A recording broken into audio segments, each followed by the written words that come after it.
Cool. So this is my friend Ben.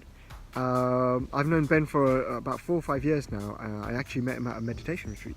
Awesome friend of mine. We've just developed this amazing friendship. In fact, actually, we're going to be starting podcasting off soon, where we get together and just delve on different topic areas because we have such fascinating conversations. So yesterday, in fact, actually, we're staying in the Malvern Hills at the moment. And we went camping and we're spending the weekend camping, and it's just been beautiful and incredibly inspiring. However, we had a really fascinating discussion yesterday around the topic of happiness and what happiness is and how we perceive it. And I just wanted to share, Ben, actually, if you don't mind, your thoughts around happiness and some of what we talked about yesterday. I thought it was quite fascinating. It was a very good conversation. So what is happiness to you? It's a very good question. I think we talked about it yesterday in the context of happiness and fulfillment, and how the two work together and how we look for both in life. I think if we speak to a lot of people, they're all seeking happiness as their end goal in life. They want to be happy in everything they do. For some, they say fulfilled as well. So I think we talked yesterday about how do we distinguish between the two and what do they really mean for us in life.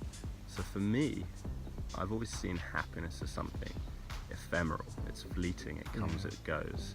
It's not something that we can sustain on an everyday basis. So it's not something that we can try and achieve for every minute, hour of the day. And in that way, I've always seen it as a chemical, biological process. I've seen it as something that we can attain as a result of a physical thing that we'd be doing in our everyday life. It's a dopamine chemical spike in our brain that creates this state of happiness. But it's temporary, obviously. It's temporary, so we can never sustain that. We can reach that through going shopping.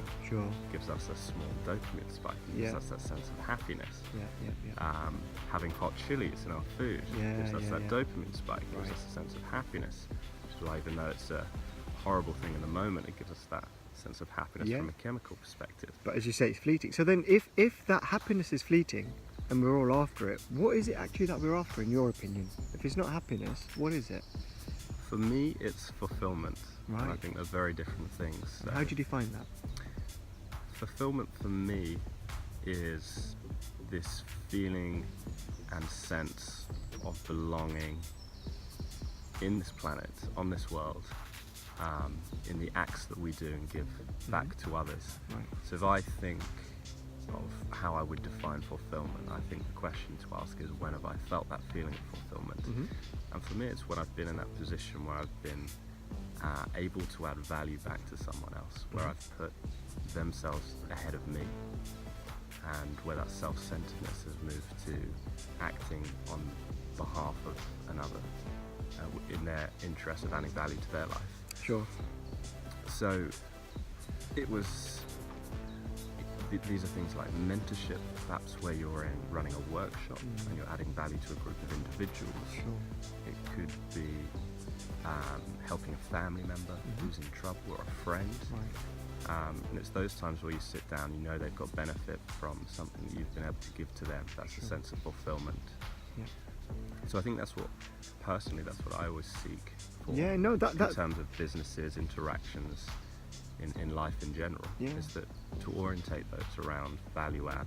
How can we create that feeling of fulfillment in everything that we do? That feel of, I just deserve on this planet. Brilliant. I think that is such a valid point. And I kind of agree with you on so many fronts, that the idea of this happiness that we're always seeking, it is temporary. I've always seen that in that way. I've always defined it as the yin-yang symbol, and in the yin-yang symbol you've got the white and you've got the black, but in the majority black you've got that dot of white, and in the majority white you've got the dot of black. And the white is happiness and black is sadness, but even in the most happiest moment you've still got that dot of black. So there is sadness coming, and in the most saddest moments you have that dot of white, which is the happiness. The happiness is coming, but the point being is it's constantly churning. You go from happiness to sadness, so it is fleeting as sadness is. It comes and it goes. Whereas something like fulfillment, and as you describe it, which I very much like, is this idea of giving. When you give, you get this sense of fulfillment, it's a much more permanent state, and it's a much more, I feel like a more refined state, and it's something that I think we seek. So rather than pursuing happiness, if we pursue giving, this sense of fulfillment comes. And maybe with this sense of fulfillment, this sense of contentment comes, which some people may define as happiness as well. So yeah, no, thank you. Thanks for sharing that, actually, Ben. Yeah, I think it's important that we all have our own interpretations of these things. Of course, yeah. Some of them are just feelings, which we only know as ourselves, but these are just some labelizations that we use in our modern world today. But that feeling only you can feel yourself when you really reach that state. And for me, that's my reason for being on this world, on this planet. It's that sense of fulfillment.